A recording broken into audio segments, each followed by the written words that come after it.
My dad came over to get his master's from Pratt University in New York City or in Brooklyn. And my grandmother was a personal chef to the royal family. Wow. Wow. Ended all it was ahead of her cooking and everything. And then there were rumors, I don't know if they're 100% true, but that my grandfather was like kind of racketeering Thai mafia. It's like, I have mafia in my family. That's so bad. You've just heard the voice of Jennifer Boonlorn, founder of Soul Carrier. She has an incredible story. I'm so excited to have her as our guest. She is one of the most loveliest humans and just so kind and giving and truly does radiate light wherever she goes. So sit back. You're about to be inspired. You're probably going to crave some Thai food because we can't help ourselves. So thank you so much for joining Chef Adam Malley, my co-host, and myself, Christy Whitford, for an episode of the Hotel Club podcast. Enjoy the episode. Hi, Chef. How are you? Good. Christy, how are you? It's so good to see you today. It's good to see You have no idea. Your opening is a little bit insane, right? It is insane. It's always good to see you, but it's especially good to see you today. Oh, well, I'm so glad that I got to see you too. And then you get to meet someone very special today on our show who I'm like so excited to have. She's someone that I met a few years ago in the spa world, and she has such an amazing story and just a good soul and has good energy, and you can't help but feel her sunshine when you're around her. I So need it. I need sunshine yes. and a good soul. This is going to be a great conversation. I'm going to tell you right now. And Jennifer Boonlorn is our guest, and she is the founder of Soul Carrier, Arizona State University. Welcome, Jennifer. Welcome to our show. I'm so honored. Christy, I feel the same about you. You're just sunshine. I think it was 4 years ago. We met pre-pandemic. It was Global Beauty. Oh my gosh. Well, please meet Chef Adam Malley. Lovely to meet you. Pleased to meet you as well. I will prove the sunshine aspect of myself to you as we progress throughout this journey together. I love to ask what Christy said you're opening something. Is it a restaurant? It is a hotel.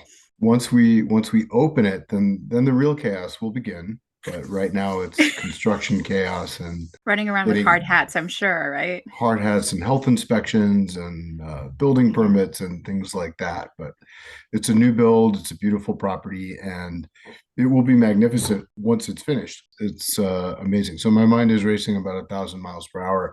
But Jennifer, we do have a couple of things in common. I was really psyched when I learned that you went to Parsons. I did. Did you go? Greenwich Avenue. So right off of 7th. Oh, amazing. I went to grammar school at 12th and Greenwich Avenue, PS 41. My parents were New Yorkers, but then I was born and raised in Arizona. But New York is it will always have a very special place in my heart. I love it. It's amazing. Magic. I did live in Arizona for a year in Scottsdale too. No way. No way. Oh my gosh. Oh, so you know both ends. I do. I'm more the New York end. I always tell people if my parents had raised me there, I probably would have stayed. But having been born and raised in Arizona and sunshine and swimming pools and cars, it's like, it's hard to then go there and be like, I miss all that Arizona has to have. So they both offer something very unique and special, but I'm a Southwest girl at the end of the day. So Arizona pulled me back after I graduated. I support Arizona, I guess in the month of February. But I get it. That's when we do spring really well. Spring or February, March, it's amazing. Then comes summer, and most people don't want to be here. 120. Yeah. It's a bit intense. Not for the faint of heart. We don't have to shovel sunshine. So I was like, oh, when New York. That's a good thing. That's a good point. It's a very good point. You don't have to shovel the yellow and gray sunshine of New York winters. Is the hotel you're opening, is it in New York City? It is not. We are opening a property in New York, but this is in a town called Blowing Rock, North Carolina, which is a absolutely beautiful town located in the mountains. The hotel is called the Embers. Amazing. I was actually just on the Blue Ridge Parkway this morning watching the sunrise, and it was a Mm, spectacular sight. I posted a photo on Instagram, which I don't do very often because it was so spectacular mm. and a great experience. So, Did you say North Carolina or South Carolina? North Carolina. Carolina. Christy, I think we met in South. It was the Montage It Palmetto was Bluff, Palmetto Bluff. Oh, Yeah, just South we met. Carolina, right? Yeah. South Choices. Carolina. Listen. I I'm know. We sorry. love Joyce. Just talked with her actually the other day. I absolutely love that woman.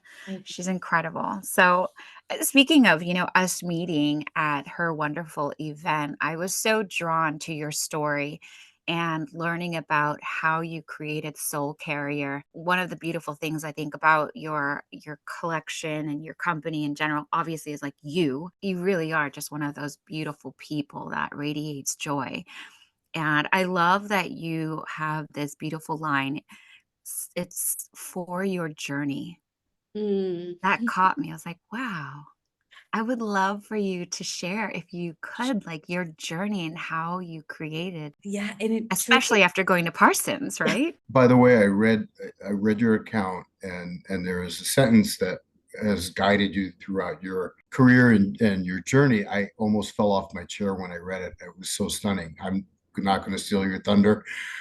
This is for you, but I was moved by it. So Yeah. thank you. Well, like I said, born and raised in Arizona, alumni of Arizona State University. My dad was an architect. He was in design. And growing up, I always had an affinity for creativity and design, but he's like, no, no, no, no, no. And he was, I'm second generation, came from Thailand. And so he kind of had that mindset of like, oh, you're gonna go be a lawyer, you're gonna be successful, stay out of design because he was tired of it. And yet, as a little girl, I had that affinity for it. So my junior year of college, I'm wrapping up. I was a business major at ASU, and my entire family was in a car accident that my sister and I were a part of, and both of my parents didn't make it. It was a tire blowout. Mhm. And Adam, I think the line that you may have been referring to is we were in the car, and my mom turned around and says to me, "Where do you want to go?" And we're talking about vacation. But that really was the last conversation I had with her. Like, tire blows, seconds later, it's chaos. She dies instantly. Like, dad has to be like pried out of the car, jaws of life. I make it to the hospital. I'm completely fine. Like, not a broken bone. When I was being admitted, they're like, "Oh, let's get you in a hospital gown." And I hate hospitals. I have germaphobe. I was like, "Ooh." It's like, "No, please, like, just let me stay in my clothes." And I was fine enough that they're like, "Fine, you can stay in your clothes, you can stay in your shoes." And so Mhm. I look back and I think something that horrific and tremendous, I survived. Like, if I don't do anything with my life, like, I really should have been taken that day, because there's the reason that I'm here has to be for some greater purpose. And so I kept coming back to, I'm like, well, what do I love? Because law school's, I tried, didn't do Yeah. well, LSATs, didn't get in. And what I came back to was a love of creativity and art and design. And so I started taking classes in Arizona, like at a community college, and the director of the fashion program there was like taking students on a 1 week tour of Parsons and New York City. And it was really a tour of the fashion industry in New York. And I went and I was like, I can't not do this. So I applied to Parsons. I got in, it was pure magic, stayed in New York for 4 years, loved, got to intern for Oscar de la Renta, dress models backstage at New York Fashion Week, met Marc Jacobs, did just amazing things. Gossip Girl was really popular at the time. So I started making this line of headbands and barrettes, and I got it into Henry Bendel. And there's this moment, my little niece, she's 14 now, and she was born. Henry Bendel's threw me a big trunk show. My stuff was on a mannequin facing Fifth Avenue, and my little niece Blake is born. And I'm just having this very reflective moment. And I'm standing in the window looking at all my designs. And I snap a picture, and like I still have the picture. There's like a yellow taxi cab goes by. And it's a really cool shot. And I just think to myself, I think I'm ready to come home. I've graduated, I've gotten to intern Mhm. and work at all these amazing fashion companies. I've met the most amazing, heroes in the fashion world, but I want to see Blake grow up, and I miss Arizona and my sister, and I have an older aunt down in Tucson. They're all that's left. So made my way back to Arizona, and at the same time, Barney's was opening at Scottsdale Fashion Square, which is a big luxury mall. And there was an event called The Mannequin is Our Muse, and they gave people blank mannequins, and they're like, go turn it into art, have fun with it, and it'll be on display week Barney's open. So I collaborated with a friend. His name is Bob, and he's this awesome architect, and we were friends in undergrad. And we went to the dollar store and found these rag rugs, like the colorful, vibrant ones that are made out of recycled materials. Create this crazy statue as like cover the mannequin in the rag rugs, and then she's on display. Bob's like, you should do something with that material. Like, you just graduated from fashion school. And so that was the very, very, very beginning of Soul Care. I started messing around, taking the rag rugs, made some like purses and iPad cases. I mean, it was very rough and bohemian and raw, very different from where the brand is today. It was hot glue gunning and hand stitching it, actually working with leather artisans and having it carried at beautiful places like Christie used to be associated with, Beverly Hills Hotel, Four Seasons, Hyatt's, Andaz's, Waldorf, Astoria. And this whole message of that question, it's like, where do you want to go? Which along with, for your journey, because I'm very passionate. I love creating, I love design, I love fashion, but through this brand want to inspire those messages of like, where do you want to go? There's Mhm. so much noise. There's so much, the world will tell us, go here, don't go here, do this, don't. But to get still and quiet and listen to that inner voice, and your intuition, I think always knows the way. I think often we get mixed messages from the outside world, but internally, like we have that compass. We just often don't. It's like a muscle. If we don't use it, it's not that strong. So, and I love it. Like how I met Christine, the spa world. I feel like spa and wellness, that message aligns so perfectly with what spas represent and kind of that self-care and taking care of the insides. So that's a kind of how the business came to be. And now I'm still pursuing that same, luxury resorts, spa boutiques. And then I'm also getting to teach and kind of mentor the next generation of fashionistas and retail mavens. So it's been really fun. They keep me on my toes, and I learn about all the latest things and things going on with like TikTok and influencers I've never heard of. And I'm like, oh, this okay, tell me more. You've had quite an incredible journey. I mean, I think that's where we really connected when we met was when I read about your story, losing your parents in that car accident. Where does that strength come from? Because that is such a moment, obviously like a huge tragedy, and so sorry for your loss. And like a lot of people go through this kind of tragedy in their lives. What was it that helped you find the light in your life in that moment to keep moving forward? It's like I was brought up with a lot of faith, and now I think it's truly just this like inner tenacity of being like, no, I'm a huge fan of Glennon Doyle, and she always talks about like we can do hard things. And it's like I've really come to look at life of like that was the burden I had to bear. That was the tragedy that was placed in my life. But there's almost as humans, I often say it's like it's our ticket for, being on planet spaceship Earth. That, for someone it'll be illness, for someone else it may be a really hard divorce, but we all will have to experience something. And that was my law. It's just I think once I could own too that like there's hard times and it's okay that there's going to be those kind of blue glum moments. Whenever I resist, like, oh my gosh, I wish things were different, then there's like pain and suffering, but there doesn't have to be additional suffering. And so I think I found my way of being like, yeah, this isn't fun. And I miss them. And there's moments of like, what is going on? But knowing that like this was just part of my path. I am bigger than whatever happens to me. Like fires will come and additional fires have come after losing my parents. I lost two really, really dear friends, like 3 years apart, March to like both to suicide. And each time we're just like, what is like what? But yet it's like, okay, whatever happens to us, I'm still bigger than that. And my fire and courage, I think, comes from always coming back to that kind of concept. That's beautiful. That's incredible. I get goosebumps whenever you talk about this, and I feel like you're just this beautiful super soul Mm. that finds the goodness even on the darkest days and tries to multiply that goodness into other people. So, when you started taking this step into becoming a professor and teaching other people how to like create their lives and entrepreneurs, like that was to me amazing because I felt like obviously you have beautiful designs in your company and your products are just gorgeous, but then to share your light and your knowledge and to be able to infuse that into the future of fashion, entrepreneurial minds, I'm so blown away.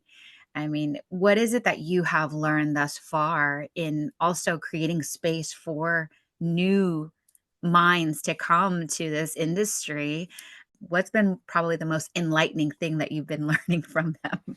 It's so like last night, I just had these moments of like pure pride and joy of watching them all interact. And they were super chatty the last 2 nights. We came back after spring break, and sometimes I lose them. Like after spring break, it's a downhill slide. They're already checked out. But it was really special. I teach on Tuesday and Wednesday, late afternoons into the evenings, and they were just chatty and had things to say. And it's so interesting hearing, their take on life. And we were talking about it was, I don't know if it's sad is the right word, but it was very interesting or enlightening that they're like, we don't think we'll ever be able to afford a house.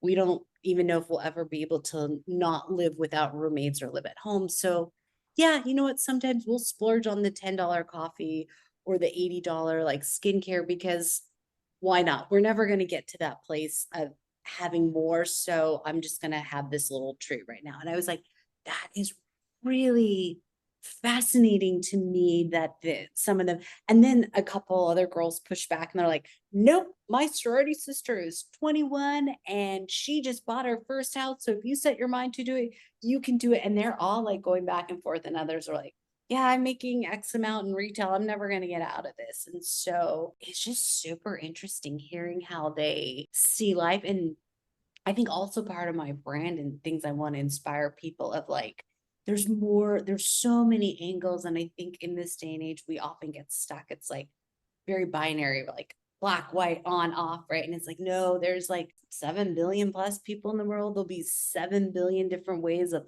looking at life, doing life. And we all see life through the angle of our own experiences, right? Whatever has happened or not happened to us, it all molds us. So then hearing from the students' angle of their perspective on things has been super fascinating, and there's moments I'm like, I have real hope, people can get down on the younger generations, but there's some that are just they're awesome kids and they're going to do great things and they're going to move our world forward. And then there's other times I'm like, do you really have the attention span of like I'll show videos and they will check out after 2 or 3 minutes. And these are fun, these are clips of related to fashion or a movie. Yeah.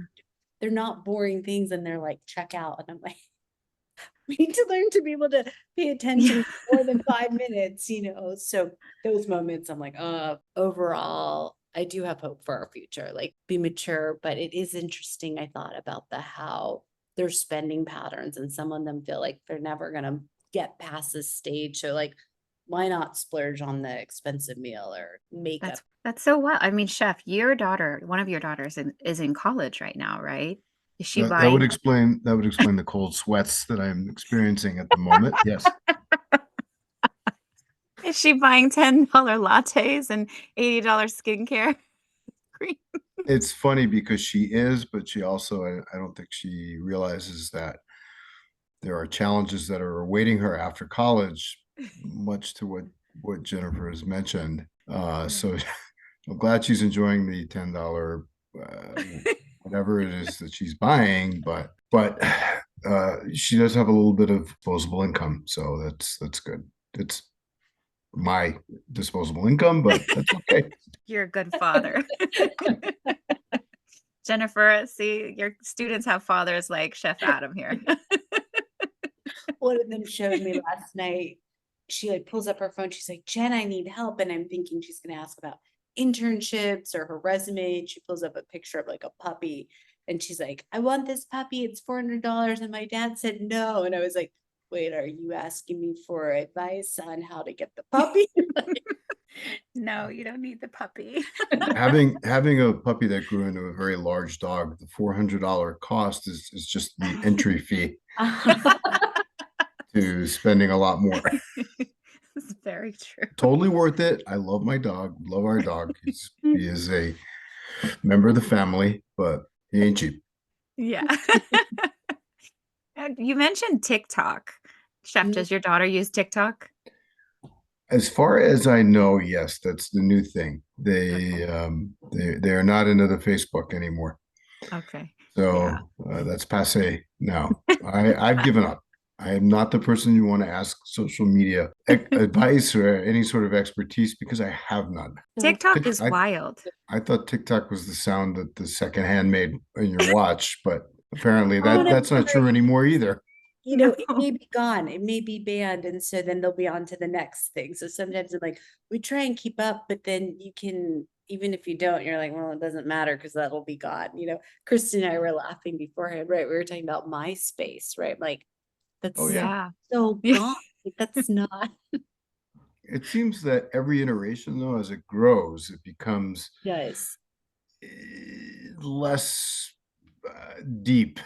Like it takes less attention to get a story or something Yeah. or real. That's the part that does concern me a bit because I'm seeing it firsthand. Like their attention spans are so short. And then when I dip in and do see what the content is, often I'm like, this is what I compare to eating a marshmallow. Like maybe it's Yeah. bad, but it's kind of fluff. It's kind of vapid at the end of the day. And like Christina, we've said, like social media has its place. It can be a wonderful tool, but it is a tool, and so much of the content that gets put on that tool, I'm like, okay, what was the point of that? And then, you know, there are studies saying like our gray matter is shrinking, and it's due to social media and staring at our screens and this constant like 2 seconds here, a second there. And so it's biologically like having impact.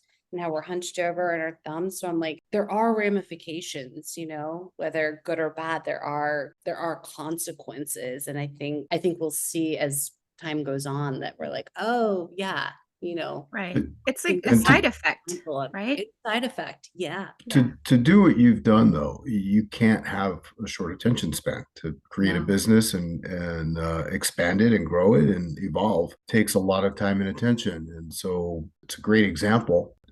We certainly need another generation of people who have that capability. You know, and you hear the big tech guys, they'll be like, my kids aren't allowed to have an iPad until they're a certain age. Isn't that fascinating? The guys who are creating the technology, building the platforms, they know the impact. I always thought that too, like gamer guys, right? Like the guys that can code and create these amazing software is incredible and they're brilliant and talented, but then often the users, like, they're not going to be the ones that are the most creative or productive or putting out really cool stuff if you're just Mhm. gaming all day long. So it is this interesting kind of like people who are creating it are really like Steve Jobs has changed everyone's life. Like whether you Everyone. Apple or not, it has impacted us. Like you think about the dating world, the fact that like I always tell my students, I'm like, on my iPhone now, it's a video, a camera, a way to communicate. I can cash checks. I can do a show and actually use it as a point of sale system, right? Run my inventory, all of this on this little supercomputer. Like, and as well as it's, you know, a place where I can, any song I want from any generation, any time period, I can pull up 1930s jazz from Australia in 2 seconds, right? Like, Yeah. wild the far reaching impact of what he created. but then also looking at the ripple effect of now how we interact with that tool. It's Right. fascinating. Like, It I think it was really intended to be something that's helpful and not something that's going to be a distractor, and you were talking about gray matter. I think I may have read the same article that you did, and it just like projecting 30 years from now what we're going to be like as a society and how that is going to change the way people are. Like, what if 30 years from now there were no designers, Jennifer? Because AI has interrupted that mm, mm, whole idea, and you can, like, do 3D printing, and you don't need to have anyone sewing anymore. Like, what do you feel in terms of technology and how it's interrupting fashion? yeah, it is a disruptor, right? And there'll be very huge positive things, but then there's also I found, and it's through working at ASU, which has been so amazing. One of my colleagues met a guy, and he used to work at Louis Vuitton, like handcrafting all of Louis Vuitton's leather goods. And he's since moved out to Scottsdale and has a small shop. And now I'm getting to work with him. He's literally my neighbor. And it's so cool because I can be local and run up to a shop and be there in 20 minutes. But he's saying, and he's like my age, he's like, the next generation doesn't know, they're not leather workers. And so he's like, I really want to get involved at issue and train them because it is a dying art. And I think he's one of many, like couture sewing and Mhm. because with the digitization and technology and AI, yeah, we may lose that. I think the human spirit will always want to create and push things forward, and there'll always be one. But as an art, I think some of it is going by the wayside. And the Yeah. students asked last night, because we were talking about you have brick and mortar and shopping malls, and then everything moved online and websites, and now people are just selling directly social media. And they're like, well, what do you think, Professor, will be the next iteration? And I was like, what instantly comes to mind is like AI and people selling things for the virtual world. And I've heard it about like designers designing things for your avatar. And then, your avatar can have clothes and jewelry and different outfits, and you can buy it and have a whole closet, but it's for your VR. It's For like your digital That life. your digital life. that is literally the emperor's new clothes. It is. It's Mhm. so scary. You say something like to create, but it's different from being creative. Mm, Right? Because yeah. you can create, obviously, like, you can jump on a quick app, you can design a couple things, you can create based off templates, but to be creative is a whole different Mhm. thing, and you have some incredible looking bags, they're so beautiful. I'm fortunate to have a few of them, and I absolutely love them. I always get stopped. You're a creative, Yeah. so what is your process? I love textiles. So like, it's the rag rugs. And then I've done a lot with actual cowhide. And I love cowhide because so much of my branding is like, be you, be your own unique person, find where you want to go, not where the world wants you to go. And I love that cowhides, every single one is different. Some have black spots, some have brown, some have, more like looks like they have highlights. So it's a great symbolism of the message I'm trying to kind of put out in the world. I also like love my dad being an architect. I live in a mid-century modern home that was built by Al Beadle, who was a contemporary of Frank Lloyd Wright, and it's all like right angles, and I love like anything modern. And so usually my process is I'm always looking for an interesting textile fabric, and then I really love architecture and like I mean, there's times I'll go to like Home Depot and walk up and down the aisles and be like, that is so interesting. Could I turn that weird screw into some kind of hardware? I had a advertising professor talking about creativity is like paying attention to patterns. And I always tell my students that I'm like, I want you to be curious and pay attention to the zeitgeist of what's happening and kind of see that through line and that pattern and be able to pull on that pattern and like maybe you're not exactly copying, but I think inspiration is emulating the mood and the tone and being like, I love this, that there's some element and I'm going to pull it through and now put my spin on it, whether for me it's a bag or an accessory or someone else, maybe it's clothing or some kind of industrial design, but I would say textiles and architecture and interior design is often where I go to kind of source inspiration. I mean, you have this beautiful chandelier because I've been to your home. And the chandelier, I feel like it belongs in a museum. That piece is a oh my god piece. What is your thought on architecture and design inside of restaurants and hotels? Like, you obviously have your product in several hotels, and Mm. um but how do you feel as someone that creates and creating products in a space like that? And what does it feel like to walk into a restaurant and observe all these textiles that exist? And Mm. how does it actually what's the synergy between all of that and food? Yeah. We have to talk about food because I know I you love food too. like a chandelier. So I was telling you I was doing hair accessories before Soul Carrier. And I thought, again, I was like, keys are so cool. They're like such a just unique piece. So I was soldering keys onto barrettes and wearing these like little key barrettes. And everyone would stop me. They'd be like, your keys are in your hair. I'm like, yeah, it's on purpose. It's a fashion Yeah. statement. And so I remodeled when I moved home from New York, Al Beetle Hondo with my friend Bob, who I did the mannequin project with. And Mhm. he's like, I don't like any of the lighting features on the market. He's super creative. He's an incredible sense of design. So he's like, I think maybe we should create our own chandelier. And so I'm sitting at a stoplight playing with my key barrette. And I call him and he's like, I have an idea. And I'm like, me too. And he's like, you go first. And we both shout it out because the keys you wear in your hair. And I'm like, that's what I was thinking. So we created this kind of orb globe and then we collected keys from family and friends, old keys. And then, I just kind of gathered up a ton of keys and then he hung them, and like the light that it casts is insane. But yeah, taking it back to resorts and food, I think food is such, my boyfriend loves to cook. And to me, like he's in finance and green tech, like it's design and art isn't the first place he focuses on, but I'm like, food is his medium.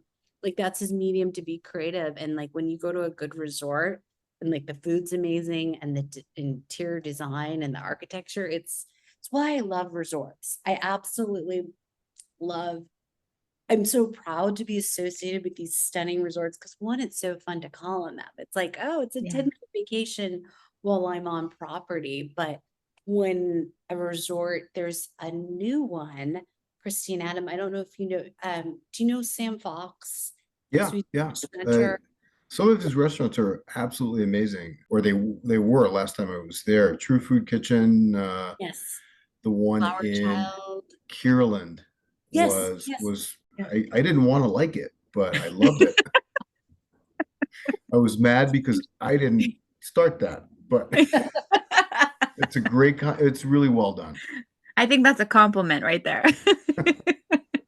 Now he's going into hotel. It's the global ambassador, which both of Yes. you should. Stunning. I mean, Yeah. it's right at the corner of Camelback Mountain, which is a gorgeous mountain, and he's got a rooftop hotel or bar. It's like the sixth floor, which is kind of parallel. There's the praying monk, which is a famous part of the mountain. It looks like a Yeah. monk that's praying. And we were there on Wow. Sunday, and it's just absolutely, the interiors, they nailed it. Like the spa is gorgeous. It's gorgeous. You just want to hang out there. So like, and that happens with all the hotels I'm at. I'm like, I'm gonna stay and get that $10 latte Yeah. and patio, after I drop off bags, because I feel like resorts create an experience and a vibe. And when it's well done, you feel it like instantly. Like it hits you. It's a combination of physical plant, the textures, like you said, and the textiles, but it's the people and the training. Yeah. Christy and I have great experience with that at where we worked. Yeah. The people were the heart and soul of it. The physical plant, it has to be there too. It's kind of like a human being. You have the brain and you have the body. They have to work together. It's all the elements. Absolutely. Come, the physical building, the interior, and then the people that bring it to life and the experience you have while you're there in the interactions. But oh yeah, I'm not like, I have friends that are into Airbnbs and I'm like, I love hotels. I love resorts. I love Yeah. going the whole experience, the waking up and then, you go out for the day and you come home and the room's perfectly clean. Like I love every element. So I'm like, I'm not an Airbnb girl. Well, the hotel experience is just, yeah, once you stay in a beautiful hotel and have a wonderful, memorable experience, that's it. I know I'm the same. I am not nothing against Airbnbs. I think they're lovely and they serve a purpose, especially if you're in a huge group or something. It's just that that hotel experience is just so lovely. Now, you and I both are Thai, right? We have that in common, my Thai soul sister here. So, I don't even know if I've ever asked you, have you been to Thailand? I have. I just had a conversation. I have a friend, he's a creative director in Bangkok. I think he's from Laos originally. And he had Yeah. a line of handbags, maybe early 2000s called B&D. And it was at Bergdorf's and I have Neiman heard of this line. is I so know this line. Okay. you would love him, Christy. Like he's awesome. And we were chatting and catching up, and he's still over there. And he's like, "You got to come back over." So I'm like, and my boyfriend's not been to. My boyfriend's well traveled, but he's not been to Thailand. So I'd Mhm. like to take him back. And I don't even. What's so sad is my dad came over to get his master's from Pratt University in New York City or in Brooklyn, and his my grandmother was a personal chef to the royal family. Wow. Up the Wow. queen ended all it was head of her cooking and everything. And then there were rumors, I don't know if they're 100% true, but that my grandfather was like kind of racketeering Thai mafia. It's like, do I have mafia in my family? That's so fascinating. But when my dad decided to move to the States, they were kind of like, fine, go, you're on your own. Like his dad wanted him to be part of the, quote unquote family business. And then his mom was so immersed in what she was doing that I sadly have no relationship with them. I'd have to do some digging. Of course, this is where technology could be a blessing. Like I'm sure I could too many Boonlorns, but yeah, I do. So that would be a beautiful thing to go see if I could trace my roots and see if I I think that would be amazing. I mean, chef, you were in Bangkok. I worked in Bangkok briefly, Yeah. Do you know and somebody? You know somebody that knows somebody? I got in trouble once because I did not stand up and salute the king Oh during a my. movie screening. no way. So he wasn't Oh, even there. The king wasn't no, there. he wasn't there. But if you, I was ignorant of the ways of royalty in Thailand. If you are caught speaking disrespectfully of the Yeah. king or royalty as such, or you don't show the proper respect, which in this case I did not, and hoisted immediately on my feet and do that or you're going to jail. Yeah. Fascinating. But It's it was an true. Yeah. experience that I will never forget. I had some of the best food in my entire life in Bangkok. The most amazing city, like no other city I've ever seen. It's like New York on steroids, more energy, more. I mean, there's some sad things. There's a disparity of wealth there that is quite unnerving, but the city is amazing. The airport alone is the size of like New York City. It is huge. I do remember that Christy, have you been being back lost in it. several times or No, I've only been there once and it was a really long time ago. I'm so overdue. And I do remember what Chef is talking about. I mean, as you know too, right? Whenever the song would come on that pays homage to the royal family, you do stand up to show respect. I think that's one of the things I thought was really beautiful. You learn so much about culture when you travel and you experience things live and in person, and I just as going to Thailand, I still remember it so vividly, and I loved every single moment of it. Very my family was very protective, like, unfortunately, my grandparents have since passed away, in Thailand, but it is a place that I wanna go back to. Maybe we should go together. I think we should. I Oh think my we should. gosh. How about we I plan to want to make go. the next ice spa there? What? I bet the guy who made pad thai on Soy 24 on the Mhm. street, he's probably still there. Oh my And gosh. I want to go back because it was the best thing I think I've ever eaten. Hotel were you running at him? I wasn't. I was actually working at a restaurant called the Oyster Bar.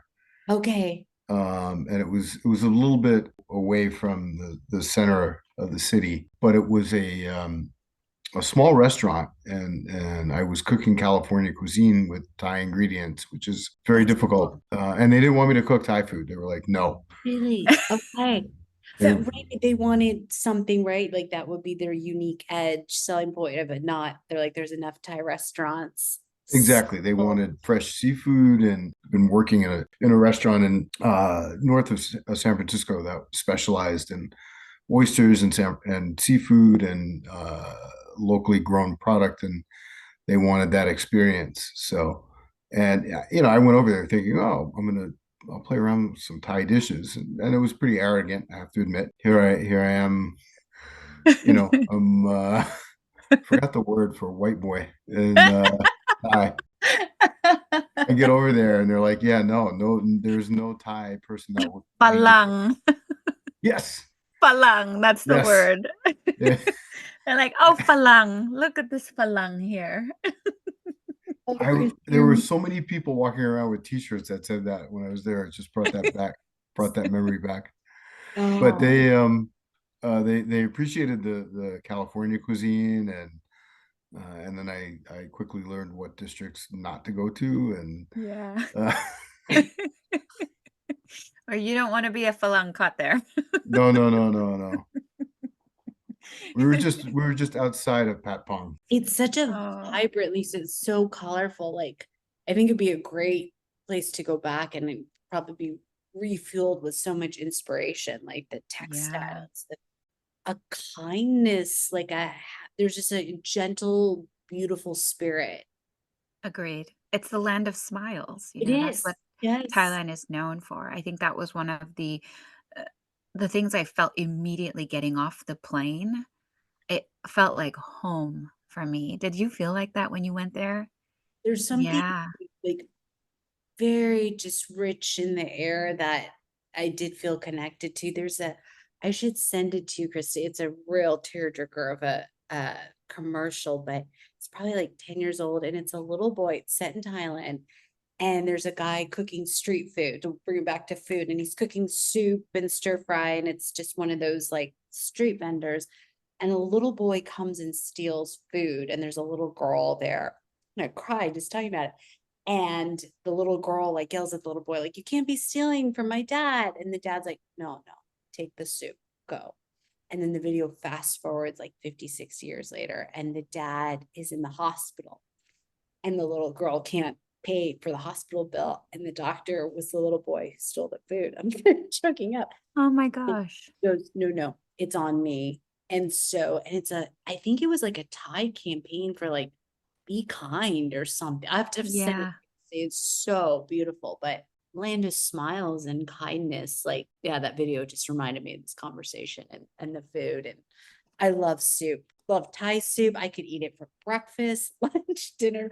My boyfriend always laughs. He loves soup. I'm like, I think it's like an Same. Asian thing. It's a Like Thai thing maybe It because I Thai. it's Yeah. also it's so different over there. Like the tom yeah, yum there is so different than what you get here. And yeah. when I was over there, I'll never forget. I had a lemongrass salad, Yeah, he talked and about this. so So lemongrass in the U.S. is just like eating a tree branch. yeah. It's just for flavor. But over there, it's soft. It's like endive.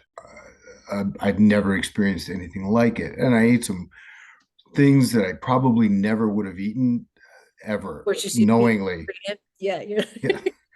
But what they do, no, I mean, they're really great in terms of sustainability. Mm, What I really admired, nothing goes to waste Nothing. because nothing Yeah. can. But I mean, I ate things that here I would throw away without. It's assumed. There, it's fried, Yeah. and it was delicious, and I want to go back for more. The Yeah. squid guts, yeah, okay, but they were great. They were so tasty. out of And when I got back here, I'm like, I'm not eating that.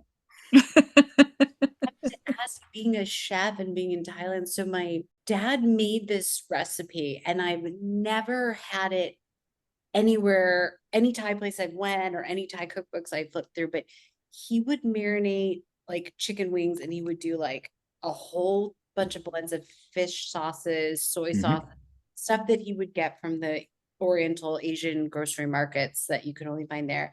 And then like brown sugar, whiskey, cilantro, green onions, and it would marinate probably overnight, bake it, and it would like dot it with butter. And it was the most, and he would do like drumsticks, like chicken wings.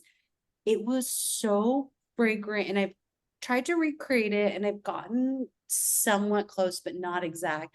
But I'm like, I don't know that he just made it up. He's like, no, no, this is a Thai recipe. And we were always entertaining his fellow architectural colleagues. And so my parents had people over for dinner all the time and he'd always make it. But I miss my dad's cooking. But have you ever come across a recipe like that or made anything or had it while you were in Thailand of that very heavy fish sauce, brown sugar, whiskey?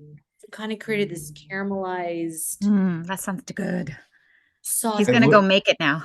I want to. The whiskey sounds intriguing. The fish sauce was an educational experience for me because over there, fish sauce is effectively like soy sauce in Japan. Yeah. And there are different grades. There's different methods, different recipes, and each one has a different flavor profile. Here, it's like, okay, you get 3 crab or Yeah. red boat, Yeah. and that's it.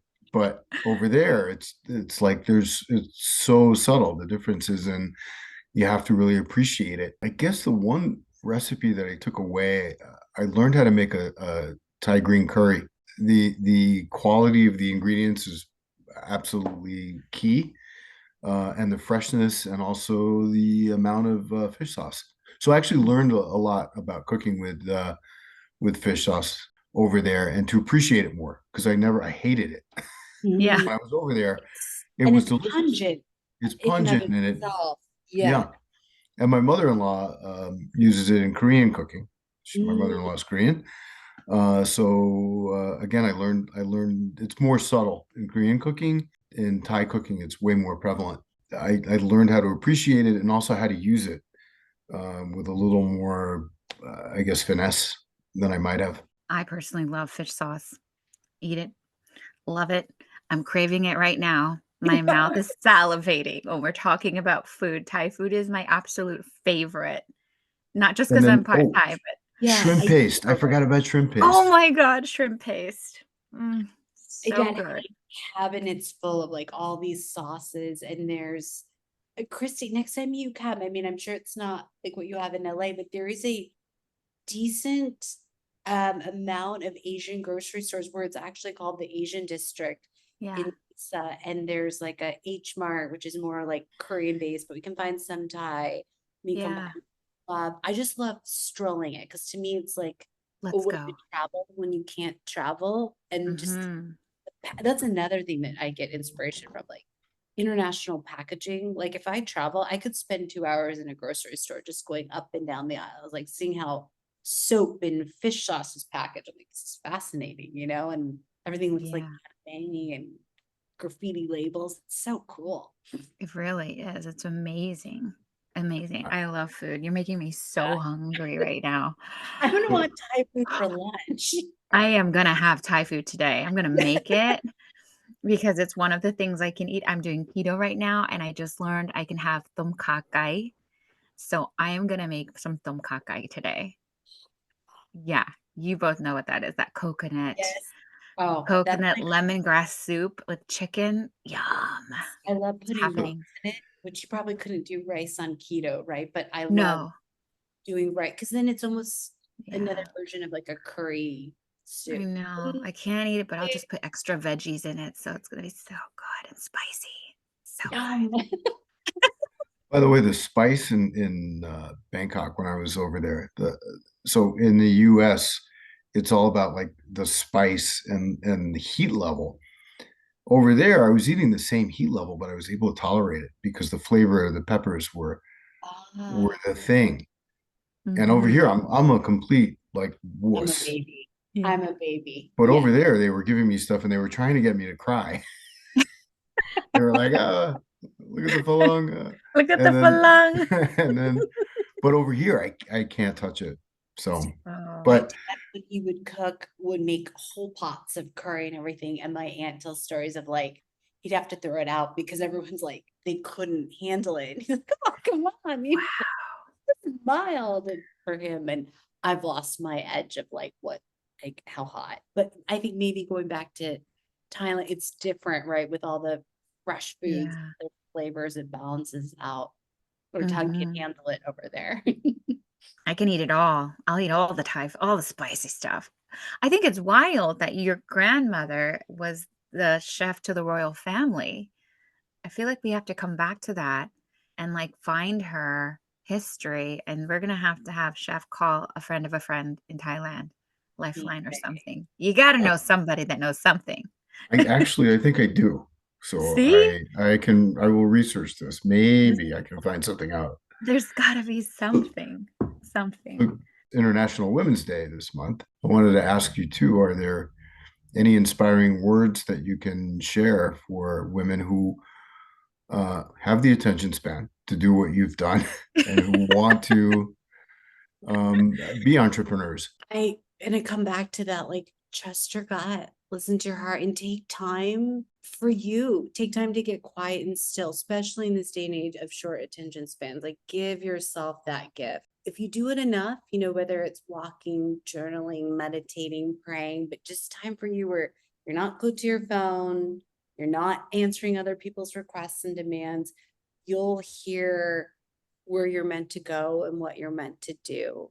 And I think then having the courage to follow through, because when you come back and you come back online, there'll be the voices being like, no, you can't do that. That costs too much money. It's going to take too long. But just keep coming back to that internal moral compass that's your true north that we all have, men and women. But I think to tell all the ladies, yeah, give yourself that gift to listen to that true north. Are you in a place where you would like to share some names of some women that have inspired you and send any kind words to Yeah, them while I we're right listen here to, like, celebrating Women's Day? my sister, she's just my sister, Jamie Walsh is just, my first playmate and just amazing. And I have multiple best friends, but there's two girls that I couldn't do life without. Kelly Daly Parent and Lindsay Darling. They're just my like go-tos. And then I have mentors, Leslie Bush and Jane Spicer. They've just been so much a part of my path and guiding me. So there's several ladies that just they deserve all the love. And Christy, I love you. And Kristen Boyd. Oh. That's not it. She's married now, but you know who you are. Kristen and I met Christy at the same day. We Yeah. just both love you. You have to come out and Love you too. Love you too. we'll be Oh my God, I will be there. I'll be there soon, probably sooner than we think, which is exciting. I've just got to make a full decision and go for it. Like it's amazing to Listen to your hear. heart. Yeah. Listen to my heart and go. Very true. Thank you. Wise words, Chef. Wise your words. true north compass is pointing My you. true north compass is pointing me to Phoenix. Absolutely. Go and roam some Thai supermarkets with you. Yes. Yeah, you know, Done. you're always welcome, Thank always. you. And I know Thank you. Kristen would love to see you and the Yeah. students, if we get graced by you, you're always such a gift to them too. Thank So you. Thank you. I love that you're a professor, you're teaching incredible students. And I want to encourage our entrepreneurs out there that are listening to the show to reach out because Jennifer invites these incredible entrepreneurs to come and speak to her class. And it's such a gift to share your experience and your life and your story. So if anyone's interested out there, please connect with her and we'll put her information in the podcast too. I've any done it. It's difference, been amazing. even Yeah. from afar, there's things that the students can do that they don't have to physically be in the same city. Yeah. They're always looking, they're hungry for that Yeah. experience. Can guide them and help retrain their brains to not be so attention deficit. Right? And then what's next for you with Soul Carrier? What Um, is what's your journey? I'm working on a couple of things. So I've been introduced to a lovely woman who maybe Christy that'll pull me to California because she's in California. Yeah. And she presented me with an idea that she'd like to collaborate on and run through Soul Care. So we're working on that project, trying to get samples made, and then we're gonna hit the ground running, and you will be one of the first people I show. And then I'm also thinking years ago with my brand, I haven't been current right now, but I loved, blogging, and it was always more from the kind of self-development personal journey angle versus like fashion and styling or design. But there was a lot of messaging that I'd love to turn into like, I love the brand Spiritual Gangster. My neighbor actually did a bunch of their branding and photography, and they were Yeah. Arizona based, kind of looking at what they've done, putting my Soul Care spin on hats and hoodies and tees, Soul Care hats. And people were like, I love it. And it was just for an event. We went to Yeah. Sundance, but people were like, I want that. So I'm like, maybe I should like re-offer that, and then Apparel. to spread the message in I those. love it. So Yes. well, Who wants to see apparel from Soul Carrier? Yes, me, hands up, Me 100%. too. I actually want Yeah. to see Soul Carrier in our properties at some point. So we should talk at some love point that, soon. Adam. I would be honored. The moment Ah, you want, I'm there. I'll send your daughter one so that she can save her money on the lattes. oh, that's cute. That's amazing. I'll buy her an extra latte. Yeah. Oh, it's High iced tea one. yeah, exactly. It's been so nice to have you. Thank you so much for Been giving us your time today. it. No, thank you both for having me. Like truly, Christy, I love it. And Adam, Yeah, it was lovely meeting you. And I want to follow more of your journey. And if you're ever out in Arizona, we'll all meet at the Global Ambassador and I see what love it. That's pop great. up too. So Kakun Krap. yes. aw. I love it. And then we have one last question before we end the episode. What are you grateful for? So much like the souls in my life, my wonderful boyfriend, Bob, my sister, my friends. Yeah, the people who just love on me. My students, like I love my students. I'm really grateful for that, the ability to impact them and get to lead them. That, the things I say hopefully resonate and, maybe sets them on a path that they didn't think about. So I think it comes down to the other souls in my life. If I had to sum it up in one sentence. So We're grateful that you could oh. be here. Absolutely. Kapkunka. Well, maybe I'll start studying some Thai and then let's plan that trip, Christy. That would be amazing. That would be incredible. Thank you so much again. It's been Oh, such a thank pleasure. you. A delight. Thank you. Thank you. Thank you, Adam. Take Look forward to care. meeting you Thank in you. person.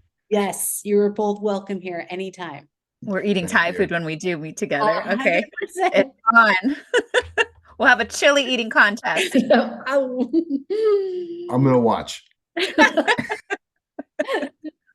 Oh, thank you. Enjoy your day. Take care. Too. Okay. Bye. Great day. Bye, Chef. Good luck with your opening. Thank you. Thank you so much for joining us on today's episode with founder Jennifer Boonlorn of Soul Carrier.